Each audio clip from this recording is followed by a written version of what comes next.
नमस्कार, आपके साथ मैं हूं ज्योत्सना बेदी। सेहत के साथ खिलवाड़ पूरे परिवार को तनाव और तकलीफ में डाल देता है, इसलिए सेहत को लेकर हर इंसान को सतर्क रहना उसके लिए बेहद जरूरी है। आपकी फैमिली हेल्दी रहे, फिट रहे, इसी मकसद के साथ हम हर रोज लेकर आते हैं आपका अपना हेल्थ शो संजीवनी, जिसमें आपकी सेहत से जुड़ी समस्याओं का समाधान करते हैं विश्व प्रसिद्ध आयुर्वेदाचार्य डॉक्टर प्रताप चौहान। डॉक्टर साहब, बहुत बहुत स्वागत है आपका। Thank you. किस मौसम में क्या खाना चाहिए और क्या नहीं खाना चाहिए, इसका नियम आयुर्वेद में साफ तौर पर बताया गया है। तो ऐसे में बात अगर बरसात के मौसम की हो तो सोचना और ज्यादा जरूरी हो जाता है। तो आप भी बरसात के मौसम में अपने खान पान में बदलाव लाकर फुहारों का लुत्फ उठा सकते हैं, जो न सिर्फ बरसाती बीमारियों से राहत दिलाएगा आपको, बल्कि आपकी सेहत को भी दुरुस्त रखेगा। इसके साथ ही संजीवनी टिप्स में हम जानेंगे कि क्या करें जब बीपी लो हो जाए। लेकिन आइए उससे पहले जान लेते हैं कि बारिश के मौसम में सेहत का क्यों हो जाता है बुरा हाल।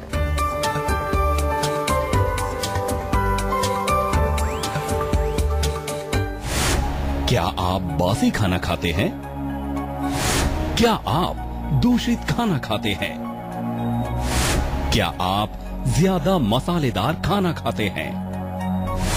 क्या आप तली भुनी चीजें खाते हैं? बारिश के मौसम में जरा संभल के। डॉक्टर साहब, सबसे पहले ये बताइए, ऋतु परिवर्तन मतलब मौसम में बदलाव। मौसम में बदलाव होता है तो खान पान को लेकर आयुर्वेद में क्या कुछ लिखा गया है? देखिए, मौसम जब चेंज होता है तो उसमें सबसे पहले हमें समझना है कि एक सीजन में से दूसरे सीजन में हम जा रहे हैं, तो हमारा जो बॉडी है उसको एडजस्ट होने में थोड़ा टाइम लगता है। हमारे यहाँ पर आयुर्वेद में एक समय भी लिखा है कि 15 दिन के करीब एक समय होता है, जो कि ट्रांजिशनल पीरियड उसको कहते हैं, ऋतु संधि उसको बोला जाता है। और इस समय बहुत इंपॉर्टेंस होती है, क्योंकि हमारा जो सिस्टम है वो चेंज के अंदर है, ट्रांजिशन के अंदर है। तो मेनली आपको ध्यान ये रखना है कि खाने पीने की जो चीजें आप खाते हैं इस सीजन में जब चेंज हो रहा है, तो उसमें थोड़ा लाइट खाना चाहिए। हल्का जितना खाएंगे तो वो कोई विकार पैदा नहीं करेगा, क्योंकि आराम से पचेगा। अगर पचेगा तो आपको जो है नरिशमेंट भी मिलेगी, और अगर खाना नहीं पचेगा तो आपको मालूम है, हम जैसा कि बार बार आपको बताते हैं कि आयुर्वेद में जो अपच हो जाता है, जो अजीर्ण हो जाता है, या इन अनडाइजेस्टेड फूड जो रह जाता है, उससे एक टॉक्सिक मटेरियल बनता है जिसको कि आम बोलते हैं। कभी आपने सुना होगा, आमतौर पर लोग इस शब्द का प्रयोग करते हैं कि भाई मुझे आम आ रहा है, या मुझे मोशन के साथ आम है, या पेट में आम बन रहा है। तो आयुर्वेद में उसका नाम है आम। और ये जो आम है ये बहुत ही गंभीर, हमें इसको गंभीरता से लेना चाहिए। कोई सिंपल चीज नहीं है, क्योंकि ये अगर ये बहुत ज्यादा मात्रा में बनना शुरू हो जाता है तो अनेक प्रकार के रोग हमारे शरीर में ये पैदा करता है। अगर जोड़ों में जाएगा तो अर्थराइटिस हो जाएगा, लंग्स में जाएगा तो अस्थमा हो जाएगा, अगर कहीं छोटी सी नाली में कहीं जाके अटक गया तो वहाँ कोई सिस्ट बन जाएगा, ट्यूमर बन जाएगा। ये नाम आपने अक्सर सुने होंगे। डॉक्टर्स आपको बताते हैं कि आपको यहाँ पर जो है कुछ चीज जमा हो गई है, वो सूजन आ गई है। तो ये आयुर्वेद में हम इसको आम के साथ ही जोड़ते हैं। इसलिए आपने बार बार ये भी सुना होगा, हमारे शो में भी हम कई बार बताते हैं कि रोगों की जड़ अक्सर पेट से शुरू होती है। पेट से शुरू होने का मतलब क्या है कि इनडाइजेशन, यानी कि जो आप खाना खा रहे हैं वो पचेगा नहीं। तो चेंज ऑफ सीजन में विशेष रूप से आपको ध्यान रखना है, क्योंकि जब चेंज हो रहा है सीजन तो उस दौरान हमारी अग्नि जो है थोड़ी मंद हो जाती है। हिमाचल प्रदेश से राजीव हमारे साथ जुड़े हैं, उनसे बात करते हैं। जी राजीव, आप पूछ सकते हैं, क्या पूछना चाहते हैं? सर, मेरे दोनों एड़ियों में दर्द रहता है। अच्छा। तो हमारे लोकल डॉक्टर ने थोड़ा एक्सरे वगैरह करवाया तो उसमें दोनों एड़ियों की हड्डियां बड़ी हुई बताई थी। अच्छा। तो इसका कोई इलाज नहीं मिल पा रहा, प्रॉपर दवाइयाँ वगैरह खाई तो आराम नहीं हुआ। तो अब आपकी शरण में बताइए सर, क्या करें? देखिए, आयुर्वेद के शरण में आप आए हैं तो बहुत अच्छा किया आपने, क्योंकि वास्तव में इसका इलाज ऐसे नहीं होगा कि आप बस दवाई खा लें। दर्द के लिए पेन किलर लोग ले लेते हैं अक्सर, या कोई दर्द की दवा लगा ली, वहाँ पर कोई जेल वगैरह मिलते हैं, आजकल क्रीम्स मिलती हैं। पर हमें देखना है कि वो जो हड्डी, वहाँ कहीं डॉक्टर ने कहा कि हड्डी बढ़ गई है, तो हड्डी कैसे बढ़ी, क्या हुआ वहाँ पर? हम आयुर्वेदिक भाषा में इसको कहें तो इसका जड़ शुरू होता है पेट से। पेट में जब आम बनता है, चिकना पदार्थ बनता है, तो वो जाकर के वहाँ बोन के ऊपर जमा होना शुरू हो जाता है। उसको पचाना बहुत जरूरी है। आम का पाचन इसमें सबसे पहले हमें करना पड़ेगा। सौंठ का चूर्ण ले लीजिए, सिंपल, बहुत आसानी से मिल जाएगा आपको, किचन में भी आपको अवेलेबल होता है। सौंठ का चूर्ण 1 चम्मच सुबह और 1 चम्मच शाम को गुनगुने पानी से, यहाँ से आपकी चिकित्सा शुरू होती है। दूसरा, तिल का तेल ले लीजिए, उसमें लहसुन और अदरक डाल करके पकाइए अच्छी तरह से उसको, उससे मालिश करनी है आपको उस जगह पर। गर्म पानी में रात को सोने से पहले गर्म पानी में थोड़ा नमक डाल करके अपने दोनों पैरों को उसमें 5-7 मिनट तक अच्छी तरह से डुबो के रखिए। ऋतु परिवर्तन मतलब मौसम में बदलाव। मौसम में बदलाव के दौरान आपको अपने खान पान पर जरूर विशेष तौर पर ध्यान रखना चाहिए। अगर आप ध्यान रखते हैं तो तमाम बीमारियां आपको अपनी चपेट में नहीं लेती हैं। इसी पर आज हम चर्चा कर रहे हैं। अब चर्चा को हम आगे बढ़ाते हैं और डॉक्टर साहब से और जानकारी हासिल करते हैं। डॉक्टर साहब ये बताइए, हमने अक्सर देखा है कि बारिश के मौसम में ही तबीयत ज्यादा बिगड़ती है, सेहत ज्यादा खराब होती है, ऐसा क्यों? देखो, एक तो एकदम से टेम्परेचर काफी डाउन आ जाता है। कई बार देखा होगा आपने भी कि बहुत तेज गर्मी पड़ने के बाद बहुत तेज बारिश आती है, खासतौर से जब बहुत ह्यूमिडिटी हो और हीट बहुत ज्यादा है, आपको लगता है कि पूरी जान निकल गई है, तो उस समय टेम्परेचर कई बार 40, 42, 45 डिग्री तक होता है और एकदम से वो 30 पर आ जाए, 30 से भी कम आ जाए, 25 पर आ जाए, तो ये एक बहुत बड़ा एक चेंज इमीडिएट आ जाता है। उसके कारण हमारी बॉडी जो है वो एक टेम्परेचर से दूसरे टेम्परेचर में अचानक पहुंच जाती है, तो ये एक बहुत बड़ा कारण है। इसके अलावा देखें तो contamination of water is very important. पानी जो होता है बरसात के दिनों में वो कंटेमिनेटेड होता है। Contamination of food is also very important cause. या फिर जो है पानी भरने से मॉस्किटोज हो जाते हैं, मच्छर हो जाते हैं, that is another very big cause. और हाइजीनिक कंडीशंस आपने देखी होंगी बारिश के मौसम में, अक्सर ह्यूमिडिटी बहुत होती है। आप घर में भी देखें तो आप साफ करने की कोशिश करते हैं, लेकिन वो गीलापन, जो नमी जो रहती है, उसके कारण बहुत सारी चीजें वो पूर्णतः जो ड्राई नहीं कर पाते आप। कोई भोजन भी रखा है तो उसमें फंगस लगना है, कोई मोल्ड लगना, उसमें बड़ी कॉमन सी बात है बरसात के दिनों में। तो ये सब जो है वो बीमारियां पैदा करते हैं। टेम्परेचर की बात तो हमने की, लेकिन खास तौर से जो हमारा जो नमी है, जो एक ह्यूमिडिटी बनी हुई है बारिश के मौसम में, उसके कारण भी काफी सारा हमारा खाने पीने का जो सामान है उसमें प्रभाव पड़ता है। कुछ विशेष प्रकार के वायरस भी होते हैं जो इस पर्टिकुलर कंडीशन के अंदर एक्टिव हो जाते हैं। तो देखा होगा आपने कि वायरल फीवर, आपको बताएंगे डॉक्टर लोग, आपको वायरल फीवर हो गया और वो काफी लोगों को एक से दूसरे फैलते रहता है। तो ये due to the conditions of the season, ये सब चीजें हमें बारिश के मौसम में परेशान करती हैं। अच्छा डॉक्टर साहब, अगर बारिश के मौसम में कभी भी खान पान में किसी तरह की कोई गड़बड़ी हो जाए, कभी इंसान की मजबूरी होती है, इंसान घर से बाहर होता है तो घर का नहीं खा पाता है, बाहर का खाना पड़ता है, तो ऐसे में कौन सी बीमारी हमें अपनी चपेट में ले सकती है? कौन कौन सी बीमारी हमें लग सकती है? अगर खाने से कोई रिलेटेड होगी तो डेफिनेटली पेट की बीमारी होगी। आपने देखा होगा कि आमतौर पर अगर खाना कुछ गड़बड़ है, उसमें बारिश की वजह से या किसी और कारण से कंटेमिनेशन है, दूषित है, तो दैट विल इमीडिएटली आपको क्या होगा कि पेट में आपको लूज मोशन हो सकते हैं, इंडाइजेशन हो जाता है, बड़ी कॉमन है। किसी किसी को तो इतना प्रकोप हो जाता है कि वो पेचिस जिसको बोलते हैं, डिसेंट्री, जिसमें कि अपना आंव भी आता है, कई बार ब्लड भी उसमें आता है स्टूल के साथ। पेट में कोलाइटिस, आपने नाम सुना होगा कि पेट में आंतों में सूजन आ जाती है, पेट में दर्द बहुत तेज होता है। तो ये भोजन के कारण इस तरह के आमतौर पर रोग देखने को मिलते हैं। कॉलरा या कि हैजा एक बड़ी कॉमन प्रॉब्लम है जो बारिश के दिनों में आमतौर पर देखने को मिलती है। कंटेमिनेशन ऑफ वाटर की वजह से और कई रोग होते हैं, पीलिया भी कई लोगों को हो जाता है, जॉन्डिस हो जाता है, लिवर के ऊपर इफेक्ट आ जाता है। तो काफी सारी रोग हैं और आमतौर पर डेफिनेटली बारिश में कोल्ड वगैरह तो कॉमन है। काफी हल्का सा बारिश में भीगे, कहीं जो थोड़ा ठंडा लगा तो कोल्ड, छींके आना या गला पकड़ना, ये बीमारियां भी अलॉन्ग विद, जैसे आपने खाने के बारे में पूछा, खाने से तो पेट की बीमारियां ही ज्यादा होती हैं। और खाने से एक चीज और देखने को मिलती है कि कभी कभार अगर कंटेमिनेटेड भोजन है तो उससे कई लोगों को स्किन एलर्जी भी होती है। खाना खाया कुछ, एकदम से वो कहते हैं जी पित्ती उछल गई है, वो दफड़ हो गए हैं, काफी सारे आपको मोटे मोटे चकत्ते हो जाते हैं बॉडी पर, उसमें बहुत तेज खुजली होती है। तो स्किन डिजीजेस भी मैंने देखी है बहुत सारे लोगों में। कुछ गलत खा लिया, कुछ ऐसा खा लिया जो दूषित है, कंटेमिनेटेड है, उसके कारण स्किन में भी प्रॉब्लम्स आ जाती हैं। फरीदाबाद से हमारे अगले दर्शक राजेश जुड़े हैं, उनसे बात करते हैं। जी राजेश, आप पूछ सकते हैं, क्या पूछना चाहते हैं?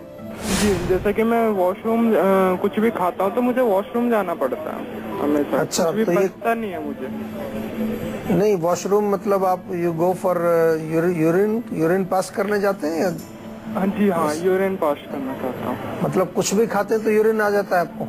हाँ, नहीं, कहने का मतलब वॉशरूम जाना पड़ता है, लेटरिन के लिए जाना पड़ता है मुझे। अच्छा अच्छा अच्छा। हाँ, तो आपको जो है मोशन आ जाता है उसके बाद है? ये कब से हो रहा है प्रॉब्लम आपको? ये मुझे 2 साल से। 2 साल से। तो दिन में कितनी बार, लगभग 4-5 बार या उससे भी ज्यादा हो जाता है? नहीं, जैसा कि मैं घर पे रहता हूँ तभी होता है। वैसे अगर मैं कहीं बाहर हूँ तो वो प्रॉब्लम नहीं होती, जैसे घर पे रहूंगा तो हो जाती है, ये प्रॉब्लम हो जाती है मुझे। देखो, इसमें थोड़ा सा जो आपने बताया इसके आधार पर अगर हम देखें तो इंडाइजेशन तो डेफिनेटली है, आपकी अग्नि ठीक नहीं है, खाना जो खाते हो ठीक से पचता नहीं है, उसके बाद मोशन आ जाता है आपको। दूसरी चीज इसमें ये भी है कि जैसा आपने कहा कि घर पे रहते हैं तो तब होता है, तो इसका भी हमें कोई कनेक्शन देखना पड़ेगा कि कहीं कोई मानसिक ऐसी प्रॉब्लम तो नहीं है कि घर पे जब आप रहते हैं तो कुछ सीरियसनेस रहती है आपको, या कुछ आप ज्यादा गंभीर रहते हैं, या कोई ज्यादा डिप्रेशन रहता है, बाहर चले जाते हैं तो थोड़ा सा माइंड आपका बिजी हो जाता है, या आप किसी से बातचीत करते हैं, काम में व्यस्त हो जाते हैं, तो फिर ये प्रॉब्लम नहीं आती। क्योंकि हमारा जो पेट है, हमारी जो आंतें हैं, हमारा ये जो डाइजेस्टिव सिस्टम है, इसका कनेक्शन जो है हमारे नर्वस सिस्टम के साथ, हमारे ब्रेन के साथ भी बहुत बहुत क्लोज कनेक्शन। अक्सर अगर हमारा किसी प्रकार का मानसिक तनाव या कोई एंग्जाइटी या कोई नर्वसनेस या किसी प्रकार का हमें मानसिक जो है विकृति हो, विकार हो किसी प्रकार का, उससे पेट के ऊपर तुरंत असर पड़ता है। तो दोनों चीजें हो सकती है। सबसे पहले तो मैं आपको फिजिकल लेवल की बात बताऊंगा। तो फिजिकल लेवल पर आप चाहें तो आयुर्वेद का एक चूर्ण है, आपको बाजार में भी इजीली मिल जाएगा किसी आयुर्वेदिक शॉप पर, उसको कहते हैं लवण भास्कर चूर्ण। तो लवण भास्कर चूर्ण आप 1-1 चम्मच दिन में 2 बार भोजन के पश्चात ले लीजिए, ताकि क्या होगा, पाचन आपका ठीक होने लगेगा। और फिर भी कोई समस्या यदि बनी रहती है तो जैसा कि हम आपको बार बार बताते हैं कि कोई भी समस्या यदि आपकी, हमारे जो नुस्खे हम बताते हैं, इससे अगर आराम नहीं मिलता है तो आप डॉक्टर से, हमारे चिकित्सकों से, आयुर्वेदिक चिकित्सकों से अवश्य संपर्क करके अच्छी तरह से अपने रोग का निदान करें और उसका उपचार भी करें। चलिए, बारी है आज की संजीवनी की, जिसमें हम डॉक्टर साहब से जानेंगे कि कैसा हो हमारा खान पान ताकि बारिश के मौसम में ना हो सेहत खराब। तो डॉक्टर साहब बताइए, क्या खाएं और क्या ना खाएं?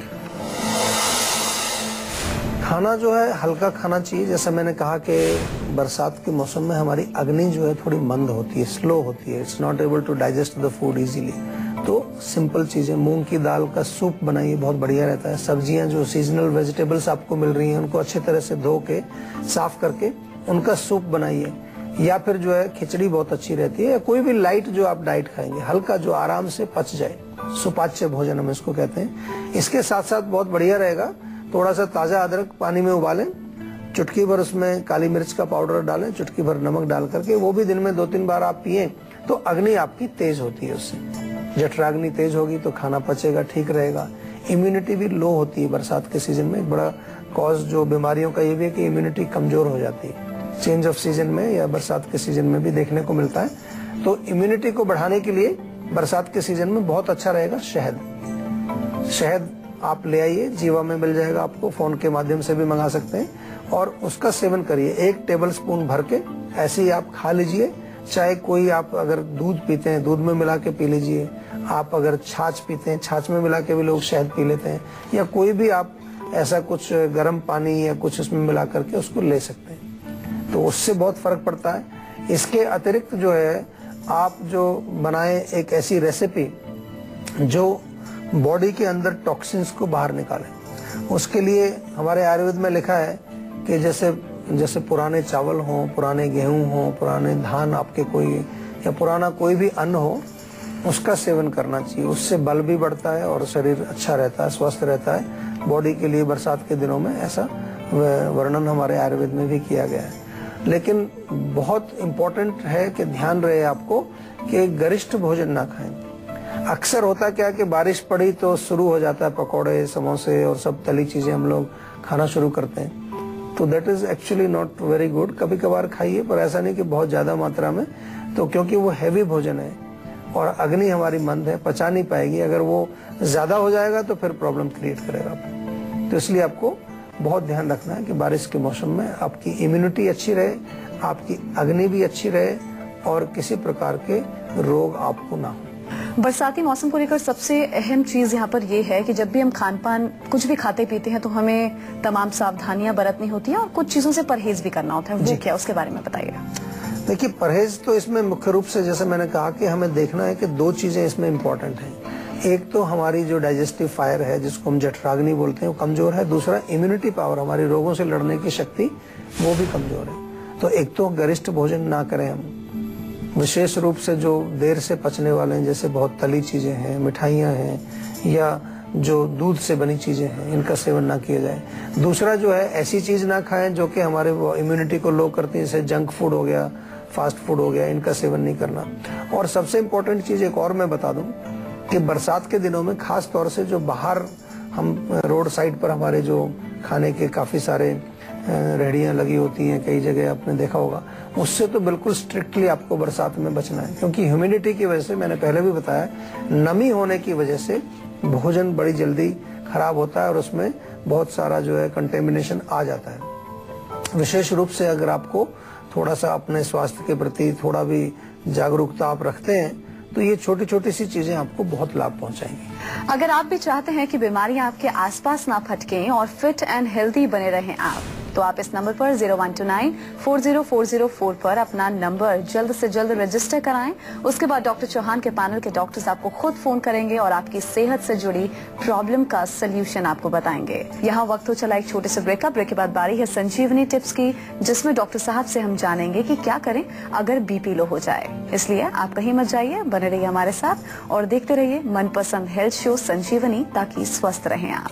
ब्रेक के बाद स्वागत है आप सभी का संजीवनी में। अब बारी है संजीवनी टिप्स की, जिसमें डॉक्टर साहब आपको बताएंगे कि अगर आपका बीपी बार बार लो हो जाता है तो आपको क्या कुछ करना चाहिए। जी डॉक्टर साहब बताइए, अगर बीपी लो हो जाता है तो क्या करें? देखिए, बीपी लो होना बहुत कॉमन सी प्रॉब्लम है, बहुत लोगों को ये समस्या होती है। बहुत छोटी छोटी सी चीजें हैं, अगर घर में करेंगे तो बहुत फायदा होगा। सिंपल तो आप अगर नींबू पानी बनाएं, उसमें थोड़ा सा नमक डाल के पिए, उससे बहुत फर्क पड़ जाता है, तुरंत फर्क पड़ता है उससे।